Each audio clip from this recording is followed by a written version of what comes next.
Welcome to Kabbalah Explained Simply. This week's session will be answering your questions about Kabbalah, about spirituality. This, I think, is part 3. It's actually probably more, but we had some tech issues, so let's call this part 3. All right, so ask anything you want related to spiritual development, related to Kabbalah, anything in between, and I'll do my best to answer according to Kabbalah. And we have Ruth and Rachel that are supporting here in the chats, and they can respond, and they're also sending me your questions. So send them in and ask anything, and let's get started with the first question that I have from last week, which I didn't get a chance to answer. So it was a question, I can't remember from who, but it was a really simple yet profound and meaningful question. And the question was simply, how to get started with spirituality. So it's a really simple question. How to get started with spirituality. And it's a great question because you want to know how to get started with spirituality, and that's a good thing, right? So that's already a good start because it means that you want something more, right? Let's see if the drawing board is working, and then we can know that everything is working well. So it basically means that you are at a certain point in life, let's call it point A, and you want to reach point B, right? And you're calling point B spirituality.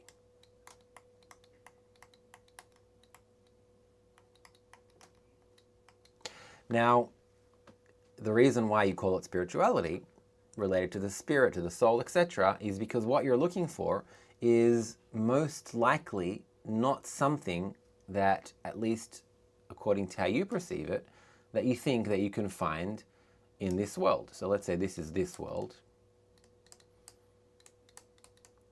And if you would have a feeling that you would be able to find what you're looking for within this world, then you probably wouldn't say you're looking for spirituality. You would probably say you're looking for money or some kind of life hack or power or knowledge or anything that's in the levels of this world. But you're not, otherwise you'd be watching probably a different video, how to make $1 million or something like that. All good things, but you're not, you're watching a question about spirituality. So it means that deep down inside, you have this hunch, this intuition, this feeling, this sensation, this knowledge, could even be intellectual knowledge or understanding. It's basically like deep in the core of you, of knowing that what this world has to offer, it could be good. I'm not saying you don't need that or you shouldn't pursue goals of this world. I'm just saying that if you want to know how to get started with spirituality, then what's here is not enough for you. And that's actually a good thing. Because to get started with spirituality, there is actually only one requirement. That's it. Only one. And it's a prerequisite. You can't start spirituality if you don't have this. So do you have it? I'm sure you want to know what it is. So let's find out. Now, to answer this question, to know if you have it or not, then let's take a quick jump back in time a little bit. Those of you who've been watching long enough know that I'm going to go back 14 billion years in time. Before there was time, actually, before there was matter, before there was space, to the very beginning of everything. There was this infinite, unlimited, boundless energetic force, right? So just think of it like unlimited energy. And what it created, what it formed the reality as we know it today. We're not going to get into the nitty-gritty of what the process that took place there, and there was a very complex process. Kabbalists write about it over a process of a few thousands of pages, describing what happened from this energetic force until reality as we know it today, from its very beginning when it started evolving from this explosion of energy. So we're not going to go into that process right now because that's not the question. The question is how to get started with spirituality. So from that infinite energetic force, all that remained in this, let's call it a Big Bang. That's just a kind of how science calls it. It's an explosion of energy. And that was just this drop of energy from this infinite light, let's call it that. And in that drop of energy, everything that exists today, it's rooted there because, you know, there's a law of conservation of energy. Energy is always constant. There's never energy added to the system or subtracted. So the same energy that was there at the very beginning is also the same energy that exists here now. It only takes upon itself different forms. And deep down inside every single person, every single human being, there is like a registry that in it lies dormant, like a little seed that was planted at the very beginning of time when there was nothing. And this is planted in everything in reality, everything that exists, the still, the vegetative, the animate, and the speaking. And the speaking is the most evolved form of this substance that was created. And as it evolved, then this seed, it started ripening. And the question of how to get started with spirituality is actually the beginning of the readiness to plant that seed. Okay, so if you have that question, how to get started with spirituality, then it means you already have that readiness, which is the only prerequisite. It's simply a desire. So having that question is most likely an indication that you do have this desire.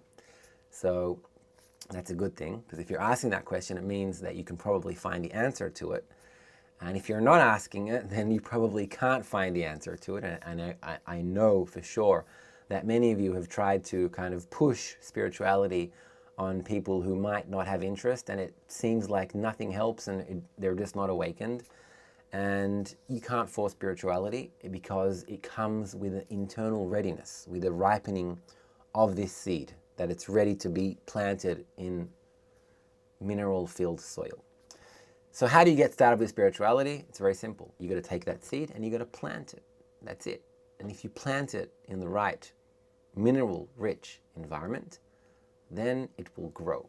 The potential of it is infinite. The spiritual potential that each and every one of us have in us is the same potential of all of that energetic force of reality. We all have that potential within us. And if you invest in developing that potential, and only that, then everything else will join under that scope, under that lens. So, in short, you want to get started with spirituality? No problem. Plant your seed within the right conditions, with the minerals, with the water, with the sunlight, and it'll grow. It'll grow into everything your seed has in it. It's your own uniqueness that you have. Every single quality you have in you is there for a reason. And actually, you're perfect. Although you might not sense it yet, you might not be using every quality correctly at this point. But if you plant that spiritual seed in you, if you start expanding towards this state, the spiritual state, then everything that's inside of you will be harnessed to its maximum potential. That otherwise, it's like if you take that same seed and plant it in soil that isn't with minerals, then you might get from an identical seed a different kind of, a lower quality plant. The qualities are there in potential, but they weren't extracted in the right way. So you want to make sure you get the good environment to plant your seed in. Let's go on to another question, maybe in a completely different direction.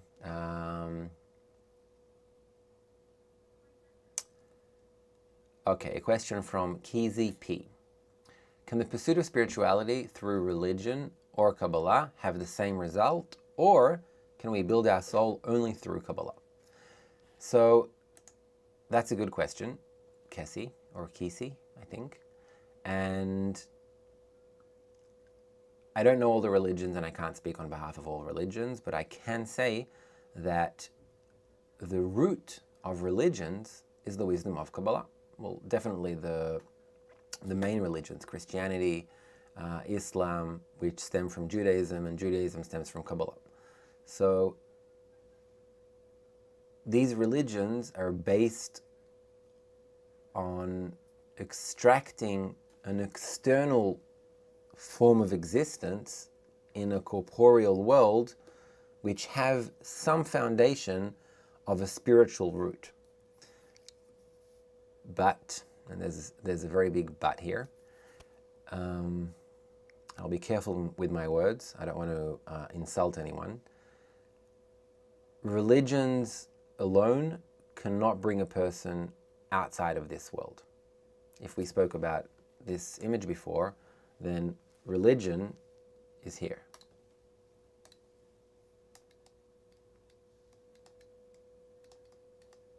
This is a religion. It's within the framework of this world. All of these external actions that you do, the motivation for it, it's all within the boundaries of this world. It's not necessarily a bad thing. For example, I'm familiar with the Jewish religion because I was born Jewish. So the Jewish religion, as being on the foundation of the wisdom of Kabbalah, the different actions there are based on a spiritual root. So they provide some kind of balanced framework for the existence in this world. However, these actions themselves are not spiritual, nor can they bring a person into spirituality. The only thing, and this connects to the last question, the only thing, and write this down, the only thing that can take a person to spirituality is the desire, the intention, or what you do with the desire. The desire is the substance, and the intention is what you do with that desire. And that's the only path to reach spiritual enlightenment, spiritual change, spirituality, however you want to call it. Okay. Let's see. A quick question from Anne. How's the color gray, silver connected to Kabbalah?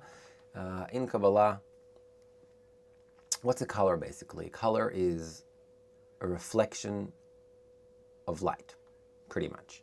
So what do I have here? Oh, I have this orange booklet here as usual. It's always handy to show colors.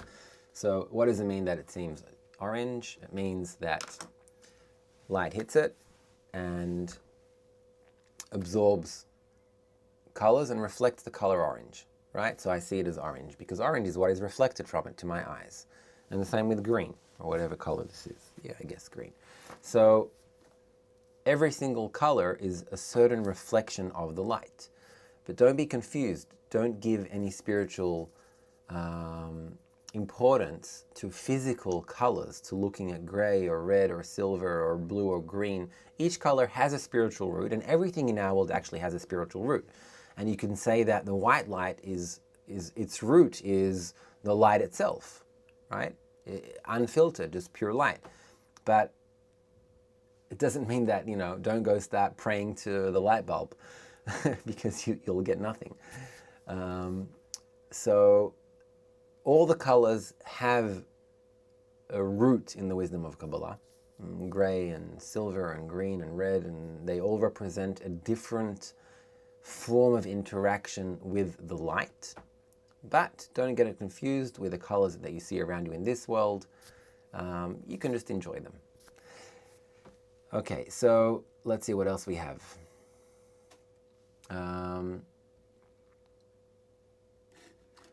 Okay. A question from OPT PR. I'll just grab it here. It just came into YouTube right now. So according to, oops, hold on, didn't paste it correctly. According to Kabbalah, is the Messiah a person? If so, what will they do? Great question. And according to Kabbalah, we're in the times of the Messiah, as it's called. But it's not what you think. Those of you who've been around a little bit in Kabbalah, then you've probably understood by now that most of the things aren't what you think they are. So the Messiah is not a person. The Messiah in Hebrew comes from the word Mashiach, which comes from the word limshoch, to pull. So the Messiah is a force. It's a pulling force. And what it does, it pulls the person, humanity, towards its next level of evolution.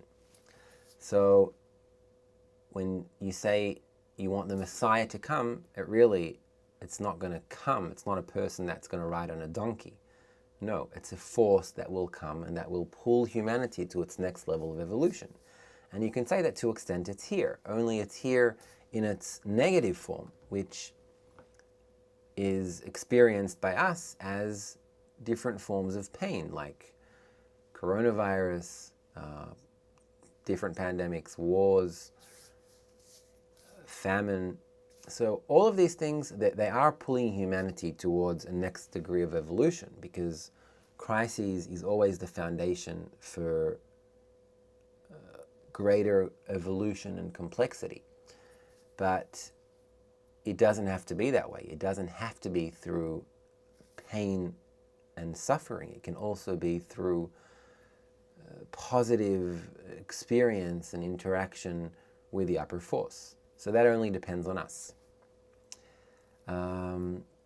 Okay. A question from, let's see what else we have here. We have a lot of great questions on Facebook and on YouTube. Let's take another one.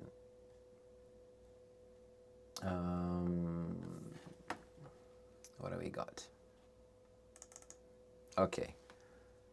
The next question is from Deborah. She's asking, what is the relationship between energy in the corporeal world versus spirituality?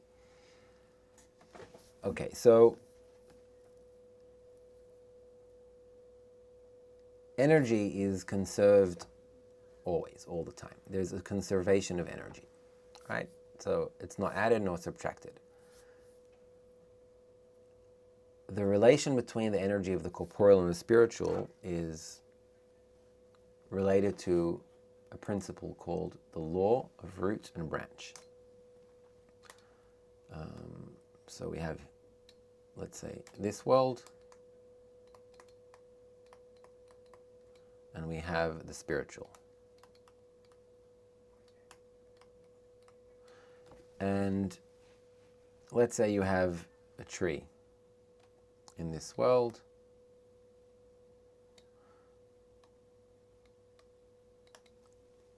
and it has some fruit in it, etc. So what you're seeing is you're seeing some kind of consequence that is implemented in this world, and this is you, for example, and you're experiencing it through your senses. In fact, you don't really know what it is, because if you come to think of it, then your senses are actually filters to the reality that's outside of you, right? So you look at reality, you observe it, you think you understand what you see, but you really have no idea what's outside.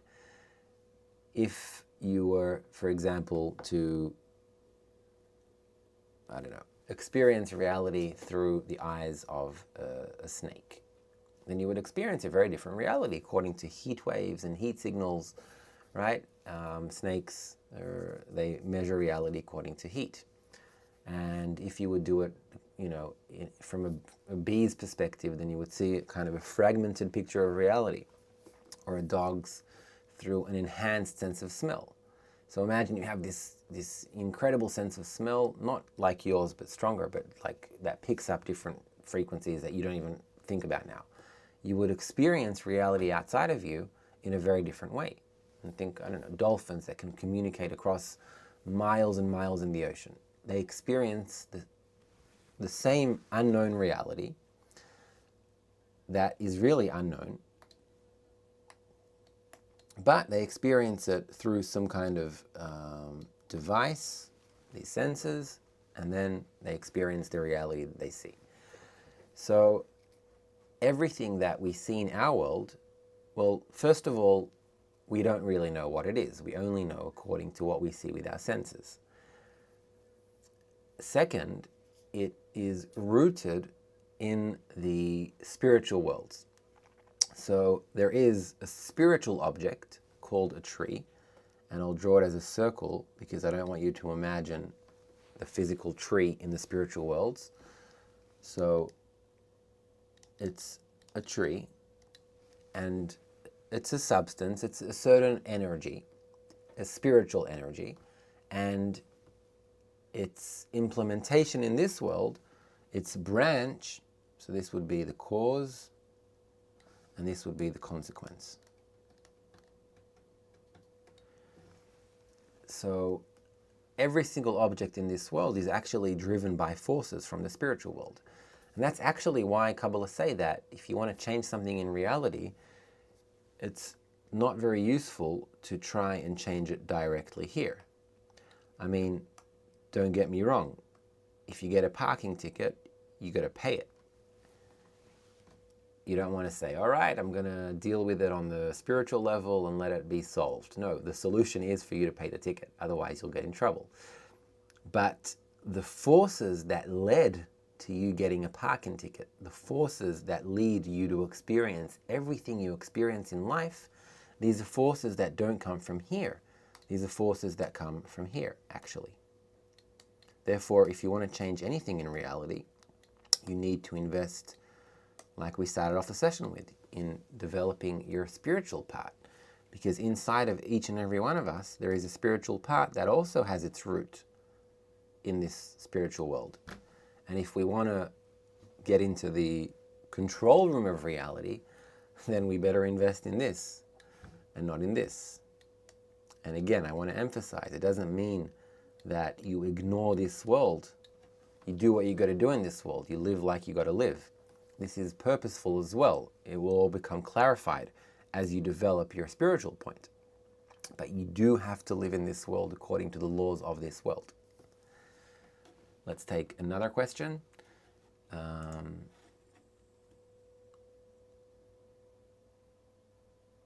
Okay.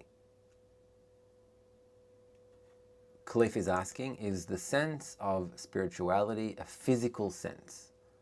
Chronic pain? So let me ask you this, Cliff. If I were to ask you to, it's a tough question, and actually, well, I can answer it, but it won't satisfy you. No, it's not a physical sense. So then your question is, okay, so what is it then?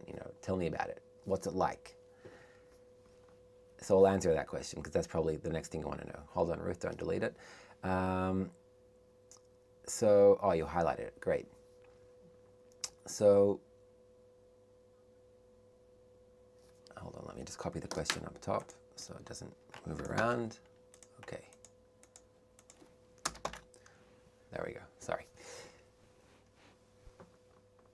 If I were to ask you to describe the color blue to someone that's never seen blue, that's blind from death, from birth, sorry. From death we're all blind. But someone that's blind from birth. If I were to ask you to describe blue to them, how would you do it? And actually, this is a question to all of you in the chat. Can you describe the color blue to a person that's never seen anything in their life? A person that's blind from birth. Try. I'd love to see. It's a fun exercise. I do it a lot with students, and it's always interesting. It always it makes you think, because the answer is you can't, obviously. And I'm sure. Okay, so I see it's infinite calm, it's soothing. You're not describing the color blue. You're describing the emotion that the color blue awakens in you. Soothing has no descriptive form in it of the actual color itself, but only of the sensation that it awakens in you. Also, eating pie can be soothing to you. And you might say, what does eating pie feel like? And you'll say soothing. But it doesn't mean that you're describing the actual pie, sweet or etc.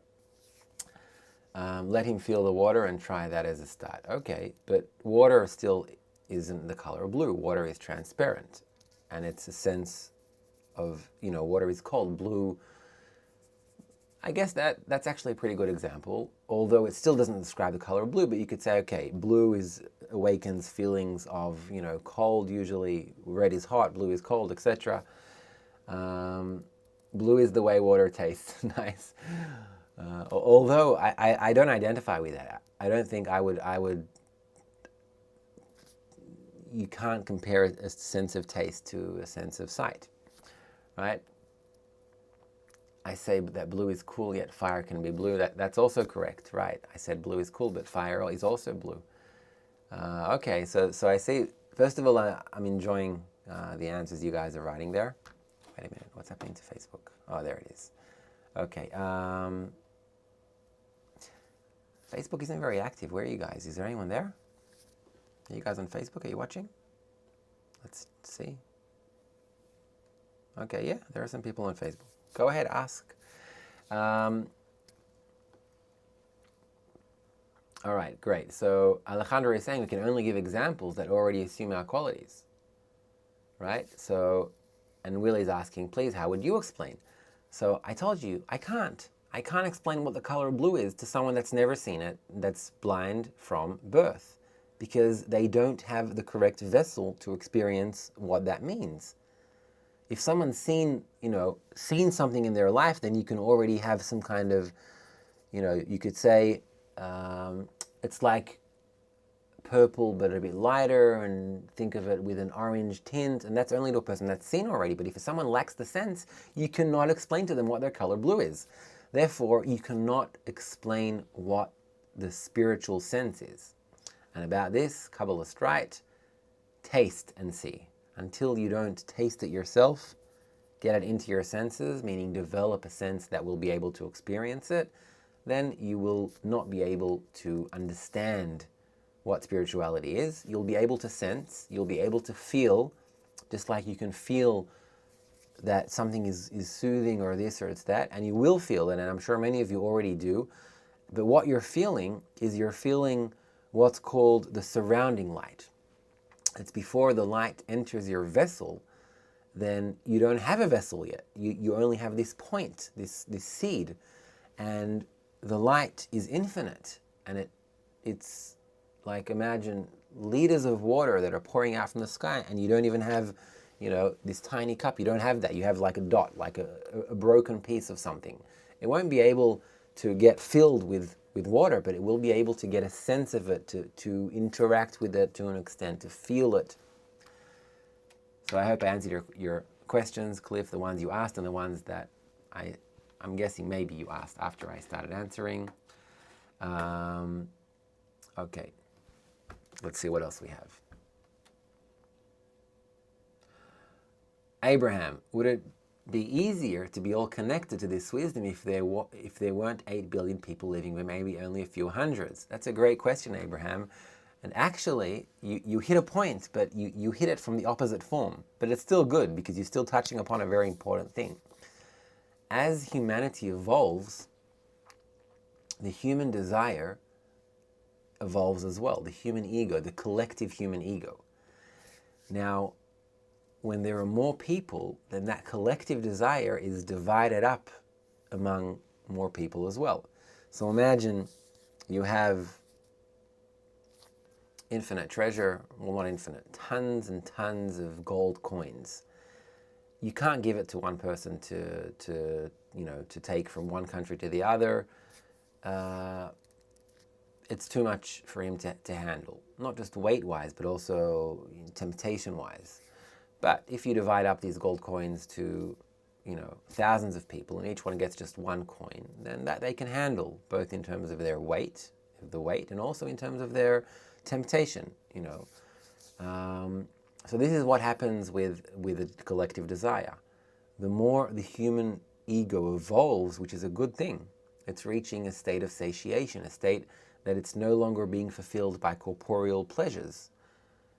Well, it's not completely accurate. It is, but it's just not enough. So it's growing. The desire is growing. So you don't only want to be maybe rich and educated and famous and whatever, but you want more than that, because you know that that's not going to really fulfill you. And then that growing human desire, in order for it to be a burden that a person can take, it's divided into more and more and more pieces, meaning more and more human beings.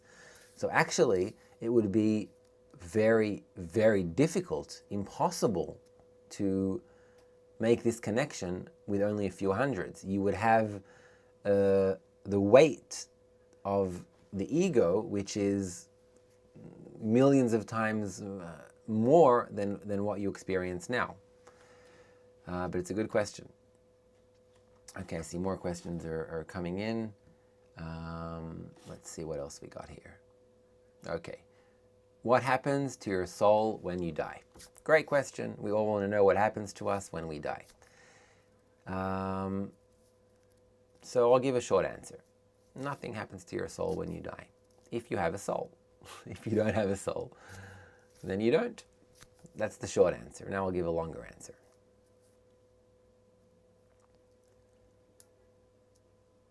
We have a potential of a soul. We don't necessarily, you're not born with a soul, you're not given a soul. A soul is something that you need to develop. You do have a soul in potential, an infinite one. And actually, you have a corrected soul. So you're in a completely corrected state. But you need to consciously develop the sense in order to actually identify that you have this soul already. So when you die, your body dies, right? This physical thing, this protein, it dies, it's buried in the ground, it rots, and that's it. Now, let's take a look at this for a sec.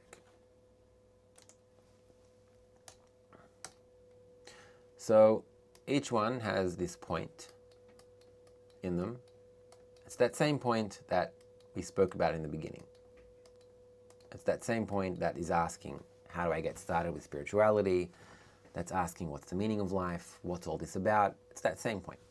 So this point is actually in potential already in a perfect system, in a collective soul. Right? So it's already here in the system, and it's connected to everything and to everyone and to all of the energy. I like using the word energy because using the word creator sounds very religious, and a lot of people have misconceptions. When I started studying, I was pretty anti-religious, and I remember that anything that was related to religion, I was repulsed by it. I know not everyone's like that, but just that was my experience. And it's the same thing. It's just a force. It's a force of nature. So I'm calling it energy, but you can call it the creator or God if you want, or nature or light. So anyway, you're here, and this is your collective soul, which you're already part of. And if you develop it while you're alive in this world, and Kabbalah say that you can, then when your body dies, then whatever you developed, it stays. It doesn't get lost, because there is no loss of energy. So whatever you developed, it remains. And then this substance, which is really, really you, not this physical body, there's something beyond it, because we can change around the different organs, and there's still something unique inside of you that comes from an internal point. And that's that point in your heart, that seed that wants to seek something more, that's been awakened. So what happens to your soul when you die? If you have a soul, then it continues, it reincarnates into a new clothing. Kabbalah say it's like changing a shirt. So, take off a shirt, put in a new one, and this physical body is like the shirt to the soul. So you have a soul, you're developing it, you developed a clear vessel to contain light to a certain extent. There are many degrees of developing that soul, developing this mutual clear, actually 125 degrees. And as you begin to develop it, then you're developing something infinite. And it's actually the only thing that remains, because I was talking to my wife a few days ago, and we were just looking at, I can't remember who it was, someone famous that died. anyway, it's, you know, what's left? So they were rich, they were famous, they achieved so much. And then they die, you know? And that's how it ends always, for everyone. So what's left of that? And if you think that that's nothing left, then it's a bit depressing. So you can say a legacy, okay, but they're buried in the ground. What do they care about a legacy that they left behind? You know? So, okay, so for their loved ones, they care that they left a legacy. All right, fine. But what about them? Now their body is buried, rotting in the ground. What does it matter what they achieved? So you could say, okay, but while they were alive, they enjoyed it. Okay, fine. I'll give you that. So out of an existence of billions of years, for a certain amount of time, you might have some kind of pleasure, but usually that's also limited, and usually it's not for most people. And it's true. You know, think of like geniuses like Einstein, who acquired all this knowledge and brought so much to the world. But then what was left for him, not from him. From him there's a lot, development, science, etc. But for him, what was left? And the answer is, if you don't develop that soul in you, then what's left is nothing. What's left for you, not from you, for you. And if you develop this collective, this point inside of you, then you're investing in something that's eternal. It's not that it has a longer, you know, shelf life. It's just above time, above space. Time and space are things that are perceived within our senses, and even they're subjective. You know, if you travel faster, then time changes and mass changes and all these things. It's clear today that all these things are subjective. And they're fleeting. And the only thing that actually is eternal and infinite is that soul that you have the potential to develop. And if you develop it, then you've acquired something eternal, not for your life, for your entire existence. And if you don't develop it, then you die, you get buried in the ground, and you reincarnate again from nothing, from zero, with nothing other than a registry that's circling around, waiting for its time to begin its spiritual evolution. Okay, what else do we have here?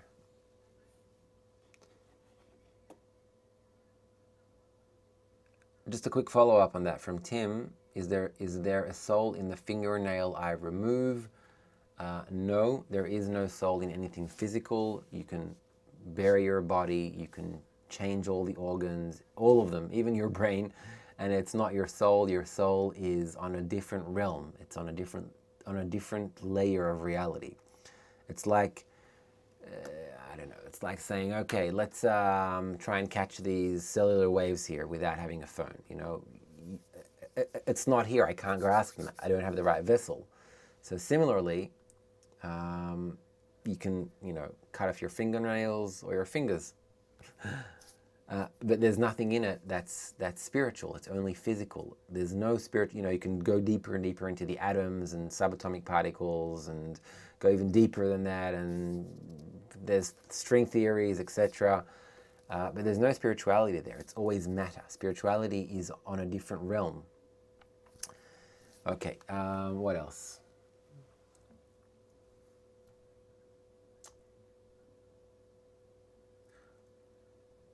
A question from Lisa. What do we do when we talk to ourselves? Talk back, I guess. I'm not sure I understand the question or its relation to Kabbalah. So if you want to clarify, then go ahead.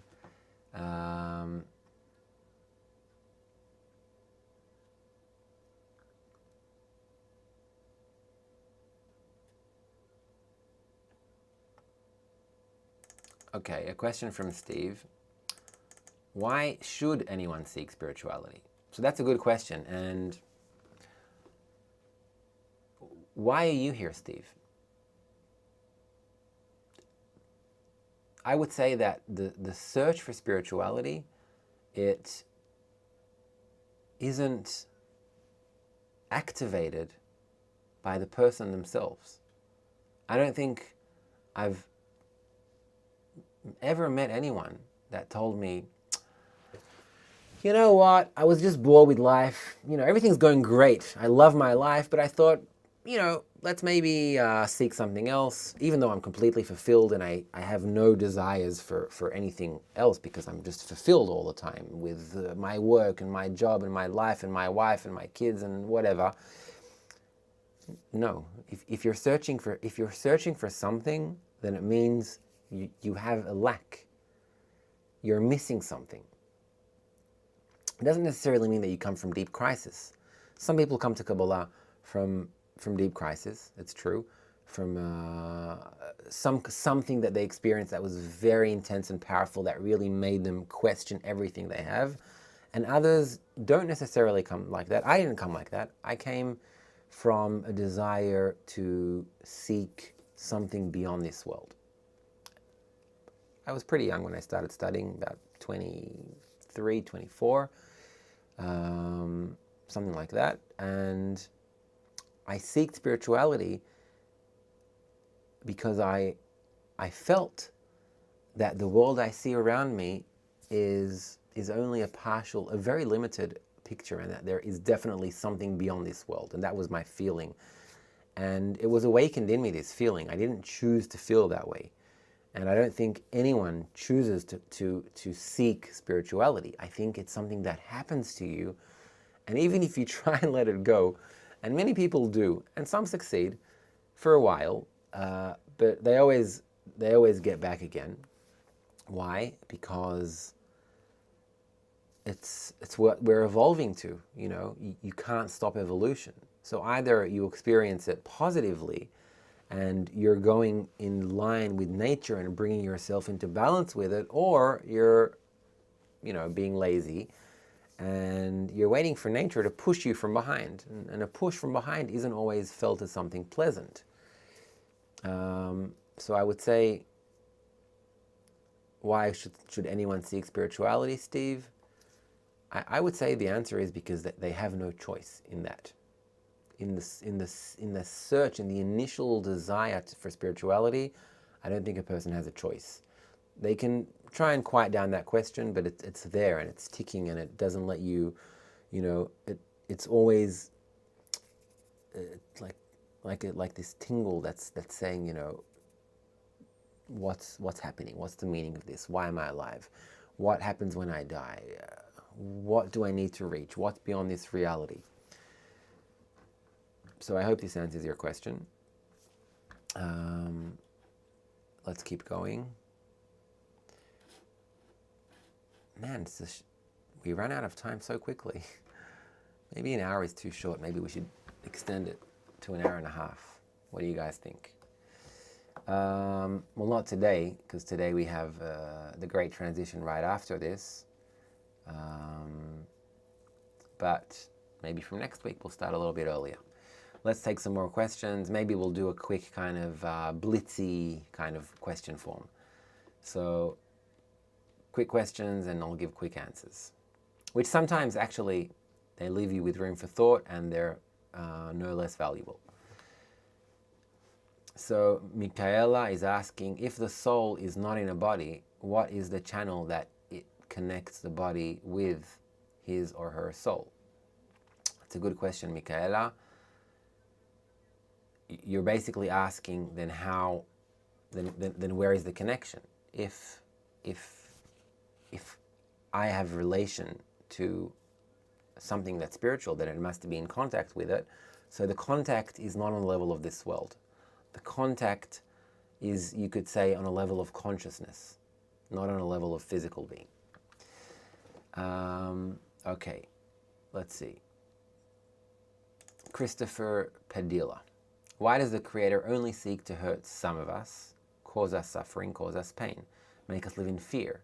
Is suicide a good way to escape the prison of the Creator? Thank you for your question, Christopher. So I'll start with the end. No, suicide is not a good way to escape the prison of the Creator.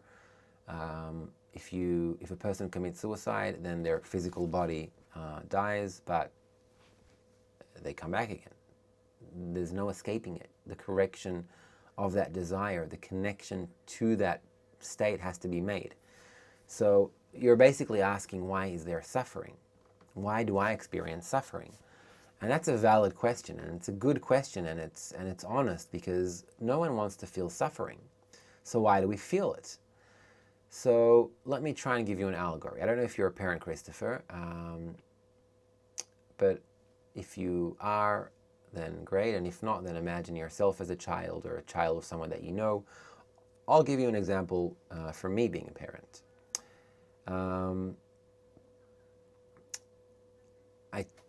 I took my kid's phone away. Well, actually, I didn't take it away. I just blocked all the apps that he plays with as an educational act, because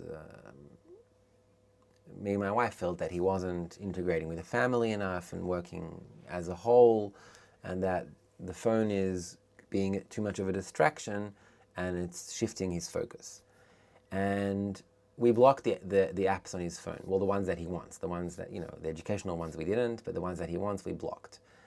And he experiences it as so much pain. He's in anger, and he's like, why are you doing this to me? And why can't you let me, have fun and enjoy myself?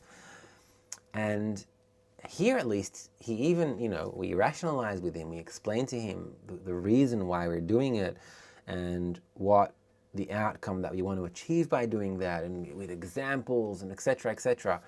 And it's still, even though the explanations are really logical and they're rational, it still felt as pain that he just can't accept. But looking at it from a side, what do you see? Do you see the upper one causing pain to the lower one, or the upper one developing the lower one, bringing him towards growth, towards personal development, not my development, his development? For me, it's difficult to deal with that. If you're a parent, if you get a kid that wants their phone back, it's not easy to deal with. They'll try and manipulate you and try and play games and do this, and I won't do this, and I won't do my homework, and I won't go to school. They'll try all different ways to get it. But looking from a side, of course, the parent is acting correctly. They're acting lovingly. They're wanting to develop their child to be a better person, to be more connected, to be wiser, smarter, more in touch with themselves, etc., etc., etc. So the Creator is doing the exact same to us. It's felt in many cases, Christopher, I know, it's felt as pain, and even pain that is, you can't tolerate it. And I don't know if there's anything that I can say that will ease your pain. Actually, there is, because if this pain led you to question your reality, if this pain led you to ask, what is the meaning of life? Then it's leading you to something good. It's pulling you towards evolving, towards turning from a caterpillar that has all its systems break down, and the cells in a caterpillar, when it turns into a butterfly, they become chaotic. It's like crises, it's like pain, it's suffering. But then a new form emerges, the form of the butterfly. So I don't know the calculation of the individual, of what the Creator does to this person or to that person, but I do know that the Creator, like a loving parent, is leading us to evolve to a higher level in our evolution, to become a butterfly. And I hope that this understanding, Christopher, and any of you that are experiencing this pain, just this understanding is already, it's healing. It's healing, because you know that it's not your fault. It's not, you're not doing anything wrong. You're doing everything right. And if you relate this pain that you experience to its source, and even more so, if you want this source to lift you, to raise you, to be like it, to grow, then you're bringing yourself into balance. And things will change for you. You will see that what was felt as pain is felt as healing. Okay. Let's see what else we got here. There are great questions, seriously. A lot of great questions, and they're coming more and more. Let's see what else we got here.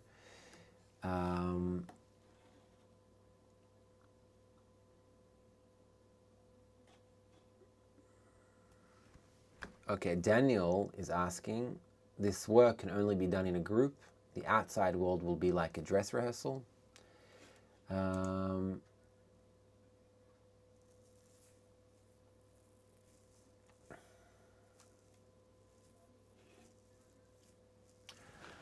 It's a good question, and it's a valid question, because you want to develop spiritually and you want to know where can you apply this method. So I would recommend, at least in the beginning of the study, completely separating the corporeal aspect of your life and the spiritual.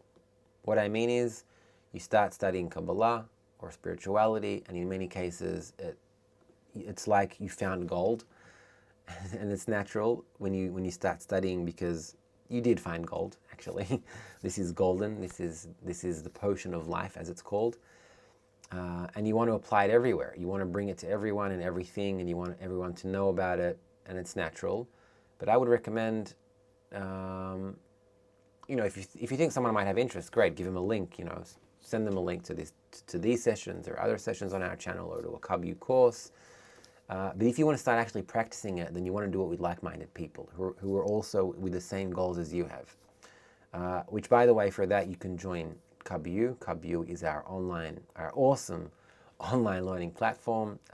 It is really awesome, because people from all around the world, from all ages, nationalities, religions, they all come together with this common desire. And if you want to be a great painter, then hang out with people who also want to be great painters and that are already great painters, and don't hang out with people who want to be great at football, because you won't be good at painting. So it's the same thing here. So at the start, I would recommend studying within this kind of community or framework or environment, and living in the outside world as you live now, with only an additional perspective, which will make you a lot smarter, by the way, in how you approach the world, because you'll already have an understanding of human nature. You'll know what drives people, why it drives them. Okay. So I said I'll do a blitz, but then I ended up taking like 20 minutes for an answer. I apologize for that. Not this one, the previous question, the one from Christopher. I felt Christopher. I felt the question, and it triggered in me an answer. So I hope you found it beneficial, Christopher, and others that are watching as well. Let's see another one.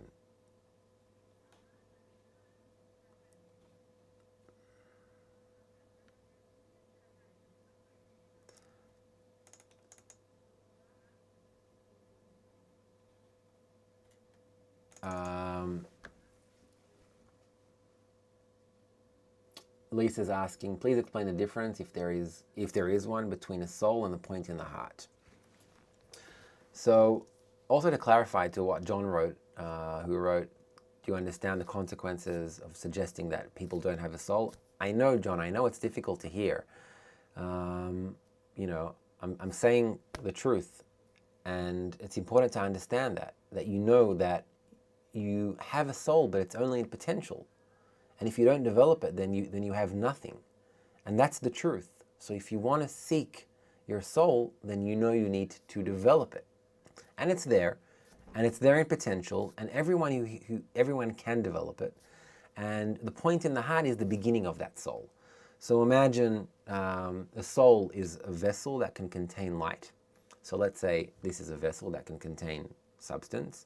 And let's say I take it and I shatter it and I break it, and I have only a piece in my hand now, a tiny piece of shattered glass. That's like the point in the heart. Its substance is the same substance as the entire clip. It's the same substance. But it cannot contain anything. It cannot contain light, because it's a tiny shattered piece. And that's what we have to start with. We have this tiny shattered piece. And the awakening of that piece, of that seed, I called it before, is the awakening. It's an invitation to develop your soul. So that's the difference between a point in the heart and the soul.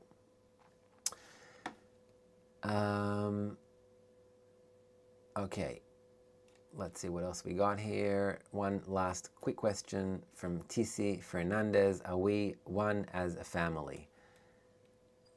Yes, we are, Tisi. And at first, you'll begin to connect with others and you'll begin to feel them as family. And then you'll begin to connect with others and you'll begin to feel them as yourself.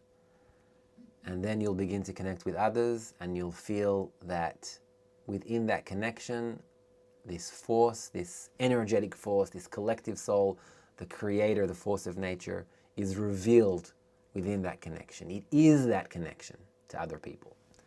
So with that, we'll conclude today. Thank you for all of your great questions. And you can post your questions in the chat if you're watching this video not live, and I will answer them. And it was great to be here. And thank you to Ruth, and thank you to Rachel for supporting. And thank you to all of you. And please like and subscribe if you enjoyed the session. We'd really appreciate that. It helps more people see this, more people who might be searching, and it helps bring this to them. So I'm Gil Shir. This was Kabbalah Explained Simply, and today we answered your questions about Kabbalah and Spirituality, Part 3. See you later, guys.